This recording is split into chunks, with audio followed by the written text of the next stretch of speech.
من دکتر نمیدونم کیه دکی جا کشتیان. ترام دیدی درگر کودک‌ها برای دل و جگر و گردش و برای عضوهای داخلشون میکشتیان.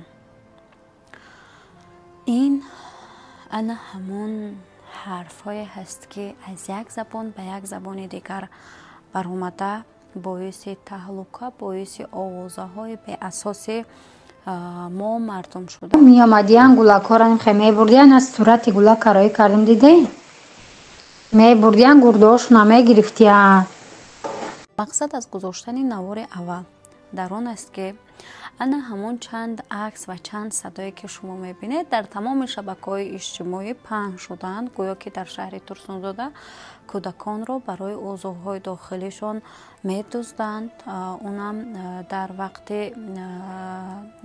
نصف روزی گویا، یعنی مادران خواب میروند، کودکان برای آوازی بیرون میبرند، همون وقت گویا که میدزدند کودکان را و میبرند میکشند، عضوهای داخلشون هم میگیرند. صورت مرا منیره دیگران پرت و ما صورت گرفتم در روسیه در خشت برون پرت افتم که دل جگر کودک گرفته استیان، مثلا کرده و دل جگرش گرفته فروخته استیان، به نظارت نمونه کودک را امی مثلا در آبی به نظارت نمونه کودک تان احتیاط کنین، مثلا کودک دزدیش دست دل جگر کودک را میگیرن میفروشن.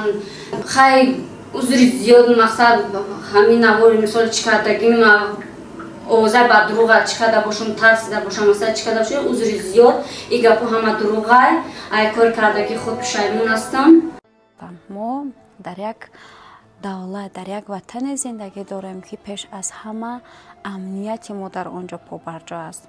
از این رو خوب میشد به هر خیل آوازه، به هر خیل انا همون سر و صداهایی که از رنگارنگی بعضی نفران در تمام شبکه‌های اجتماعی پهن گشته است باور نکنید، زیرا این خبرها اساس واقعی ندارند، دروغ هستند و جنایت شده است. ما نمیگیم جنایت نشده است، جنایت شده است، اما با مرور وقت در روزهای نزدیک امیدوار هستیم که مقامات انا همون شرح مفصل را برای ما و شما پیشنهاد میکنند و این گونه ای که حال و آوازه ها است این گونه نیست و پیش از همه هموطنان خواهش میکنم که به هر خیل آوازه های بی اساس باور نکنید، زیرا اینها اساس واقعی ندارند. خصوصا انا همین آوازه‌ای که چند است در تمام شبکه‌های اجتماعی پهن شده است که گویا کودکان را میبرند برای عضوهای داخلشان میکشند، این همش دروغ است.